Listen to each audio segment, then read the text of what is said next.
मला माहिती आहे या गाडीसाठी खूप रायडर्स वेट करतात आणि यामुळे यांनी हिमालयन, KTM सर्व गाड्यांची बुकिंग कॅन्सल केली just to get this bike. Yes, मी बोलतोय BMW F450 GS बद्दल, जी फायनली इंडियामध्ये लॉन्च होत आहे 23 एप्रिलला. आणि ही गाडी रिप्लेस करेल BMW GS 310 ला, जी ऑलरेडी डिस्कंटिन्यूड आहे इंडियन मार्केटमध्ये, आणि ही तिला रिप्लेस करेल. आणि भरपूर चेंजेस आहेत दोन्ही बाईक्समध्ये.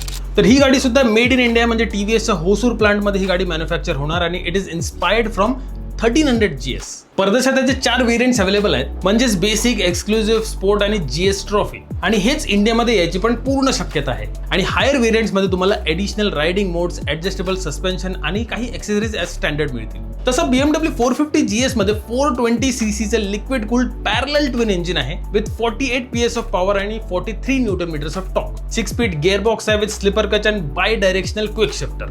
आणि बहुतेक तरी GS ट्रॉफी व्हर्जनला BMWचं सिग्नेचर इझी राईड क्लच ही टेक्नॉलॉजी मिळेल. तसं तर ही बाईक बनली आहे BMWच्या न्यू ट्युब्युलर स्टील चॅसिस डिझाईनवर, ज्याच्यामध्ये इन्व्हर्टेड फोक सुद्धा आहे आणि मोनोशॉक आहे रिअरला. 19 इंची फ्रंट आणि 17 इंच रिअर हे अलॉय व्हील्स मिळतील आणि हायर व्हेरियंट्समध्ये most probably wired cross spoke rims मिळतील. जवळपास 180 किलोचा कर्व वेट आहे आणि all LED lighting with 6.5 inch TFT display असेल, ज्याच्यामध्ये स्मार्टफोन कनेक्टिव्हिटी आणि टर्न बाय टर्न नॅव्हिगेशन सुद्धा असेल. बाकी traction control modes, ABS modes हे तर नॉर्मल ॲडव्हेंचर बाईक सुद्धा मिळायला लागले, ही तर BMW आहे. आणि इंजिन ब्रेक कंट्रोल आणि मल्टिपल रायडिंग मोड्स जसे रेन, रोड आणि एंडिरो हे सुद्धा मिळतील. पण सर्वात महत्त्वाचा मुद्दा म्हणजे ही बाईकची प्राइस काय असेल. तर बघा, मला तरी वाटतं की 5 ते 7 लाख असू शकतं. BMW आहे, 2 सिलेंडर आहे, ऑब्व्हियसली थोडा प्रीमियम तर घेणार. पण तुम्हाला काय वाटतं प्राइस काय असेल आणि will you book this bike? मला सांगा कॉमेंट सेक्शनमध्ये. आणि ऑटो मराठी इंडियाला फॉलो करा आणि YouTube चॅनलवर सुद्धा सबस्क्राईब करा. धन्यवाद.